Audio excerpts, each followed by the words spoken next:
Bom dia, pessoal. Gostaria nesta manhã de compartilhar com vocês uma palavra.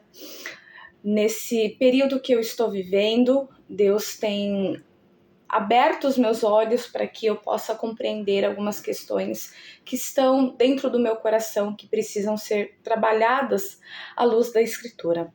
Por isso, eu gostaria de compartilhar com vocês, melhor dizendo, uma palavra que está na segunda epístola de Pedro, capítulo 1. Eu quero ler com vocês os versículos 5, 6, 7 e 9. Vamos ler? Por isso mesmo, vos reunindo toda a vossa diligência, associai com a vossa fé a virtude, com a virtude o conhecimento, com o conhecimento o domínio próprio, com o domínio próprio a perseverança, com a perseverança a piedade, com a piedade a fraternidade, com a fraternidade o amor. Pois aquele a quem estas coisas não estão presentes é cego, vendo só o que está perto, esquecido da purificação dos seus pecados de outrora. Queridos irmãos e ouvintes, eu tenho lido um livro que fala sobre a mudança de vida que acontece mediante ao Evangelho. Há uma transformação.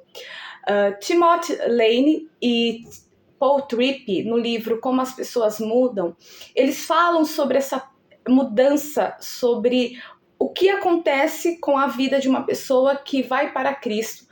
E essas questões também nos mostram que a mudança de vida ela acontece por meio da obra de Cristo, ou seja, pelo poder do Evangelho.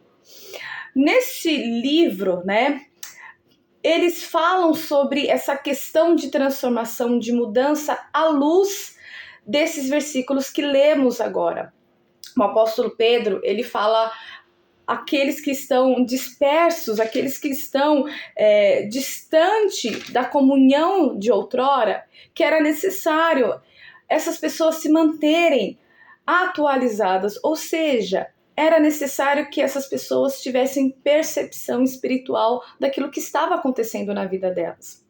Por isso que nós, como cristãos, nós temos que nos atentar às coisas que estão ao nosso redor, para que não nos tornemos cegos, como Pedro fala no versículo 9. Porque se o conhecimento, se a virtude, se a piedade não estiver dentro de nós, como lemos no versículo 5 e 6 e 7, a fraternidade, o amor, nós nos tornamos cegos espiritualmente.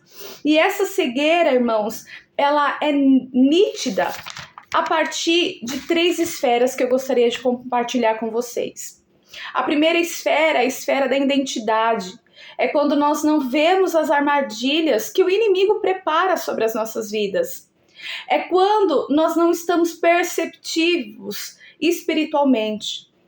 Mas dentro desse primeiro ponto, que é a cegueira da identidade, nós também estamos cegos não apenas pelo que o inimigo pode fazer, não temos essa compreensão, mas também estamos cegos porque nós não nos vemos como pecadores. Ou seja, nós achamos que tudo está bem conosco, que somos perfeitos. E isso, irmãos, é um tipo de cegueira que pode nos levar para o fundo do poço.